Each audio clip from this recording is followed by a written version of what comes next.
बांगलादेशात हिंदूंवर होणाऱ्या अत्याचाराविरोधात हिंदू क्रांती संघटनेने आज छत्रपती संभाजीनगरातील क्रांती चौकात निषेध नोंदवत निदर्शने करण्यात आली आहे। यावेळी मोठ्या प्रमाणात कार्यकर्त्यांची उपस्थिती होती। बांगलादेशसोबत कुठलेही आर्थिक व्यवहार यापुढे करू नये, तसेच कुठलीही मदत त्यांची घेऊ नये आणि करू नये अशी मागणी यावेळी आंदोलकांनी केली होती।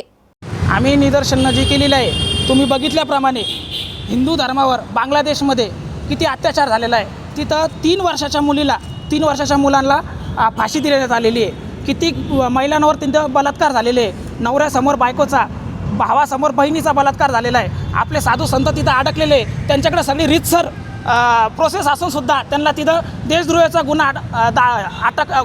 गुन्ह्यामध्ये अटक केलेली आहे।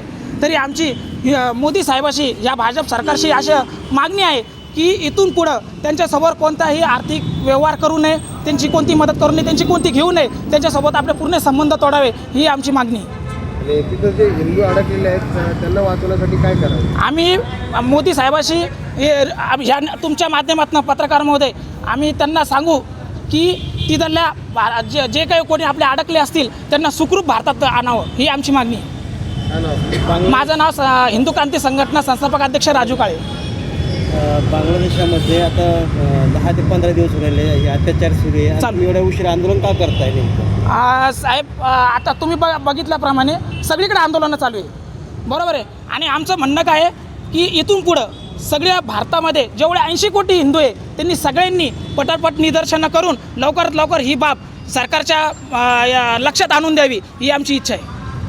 आता हे जे पण प्रकरण चालू आहे आणि याच्यावर सरकार आता जे पण आता नवीन बसलेली आहे आणि लवकरच लवकर याच्यावर जे पण आता ते कारवाई करणार आहे, आम्ही हे सगळं बघून आणि याच्यापुढं जे पण सरकार करणार आहे आम्ही यांच्यासोबत राहणार आहे। मी जास्ती काही बोलू शकत नाही। आम्ही फक्त एवढं म्हणू शकतो की सरकारला करायला पाहिजे आणि जिथं पण आता हे पण सगळे सरकारपासून हे चालू आहे प्रकरण आणि जे पण याच्यावर त्याच्यावर टिप्पणी करू लागले हे बंद करून आता जे पण बांगलादेशवर आता जे चालू आहे त्याच्यावर जास्ती फोकस करावं। आम्ही फक्त एवढंच सांगू शकतो, याच्यापुढं आम्ही काय बोलू शकत नाही।